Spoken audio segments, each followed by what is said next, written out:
TV cho tao đó lấy bờ chẳng này Young Tatsuya knows how to get things done. cho tao đó là tao ơi dạ bánh cho tao gặp lưng này sẽ kia ra lưng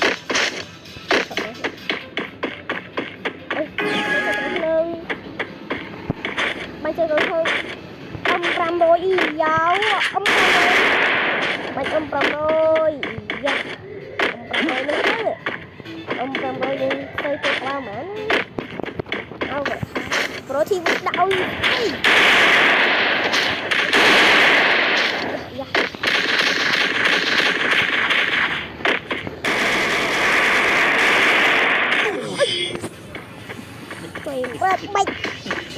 bạch khua dẹp ta phần ok cho tao đo sao vậy ok bà When one opportunity closes a door, you can just bust that door back open. gặp lên tút nha cái này chặt lên xé chứ bố con ta rồi thì cho tao đo sao mày bây giờ tao có đi anh sao coi brand mày yes cho tao đo bả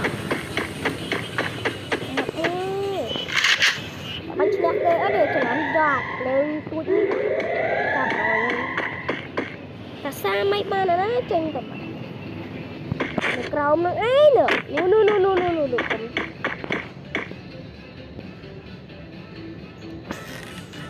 dạ đừng ấy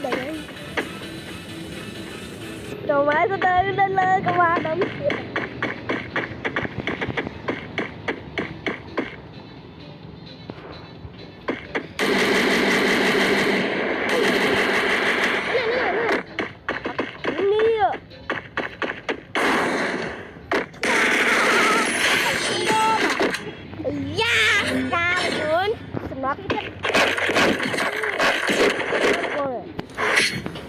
anh ta có bầy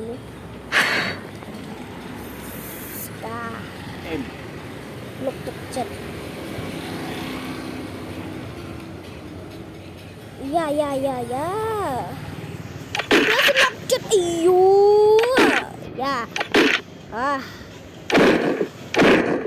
ngày nay một bánh bro môi bro bánh cho môi quấn đây là tôi là lâu mua tôm mua được ôi rồi ở đôi ca muốn ta muốn mua bán thôi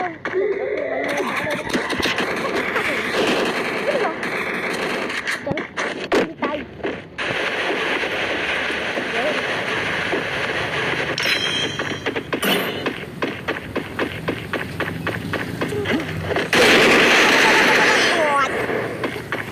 bay khua liên phân cọ này mà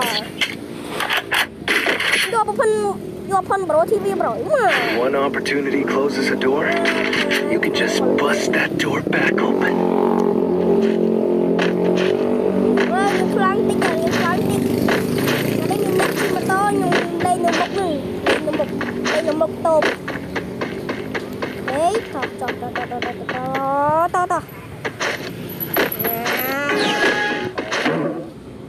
có thể lớn hơn nữa xử lý họ chế tục ôi là kế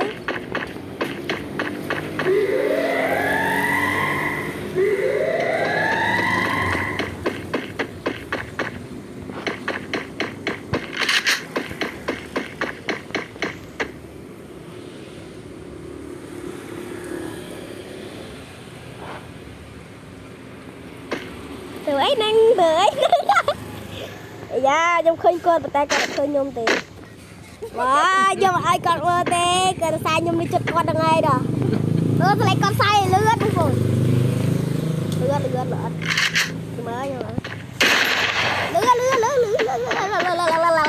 trời má tích bay khua liên của bên con ấy kia là hai một ôn bà ơi cánh rồi mà đừng gì quên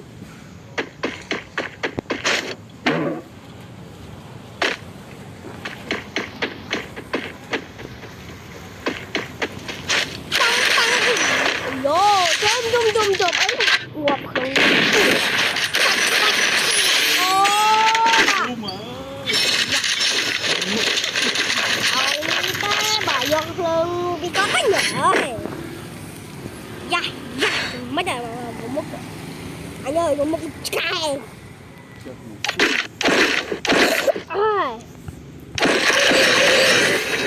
pi lô bơ lì ôi pi lô bơ đá mơ chúng bro thì với anh mơ khu ba luôn ai ban tại ăn khơi tại mơ là khu ba mà sao rồi anh ấy nhìn che tam mà sau rái chứ nhìn che tam con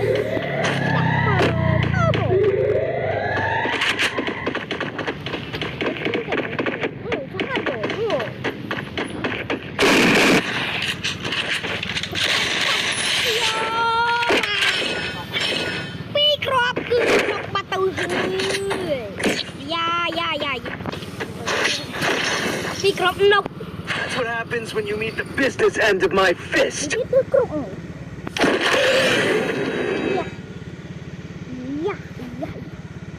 Đó, mình bị trơn chứ, tôi nhập bàn tí.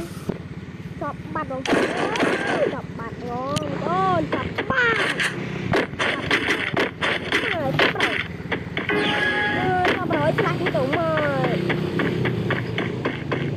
Sao đâu có phổ nữa, không rồi, không có đâu mời.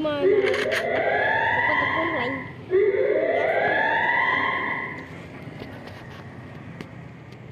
Khơi con ơi, mà tại cái mình khơi nè. Ô, sẽ trọt đi chặt bên tiệt quá. Trồm vào đây vào, sẽ trọt đi chặt bên tiệt ấy da.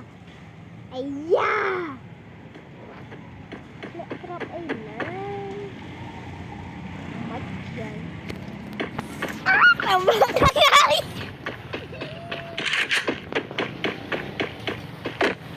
Đưa. Anh ta đi cầm một bát để nốc mày mày tôi tầm mày bây giờ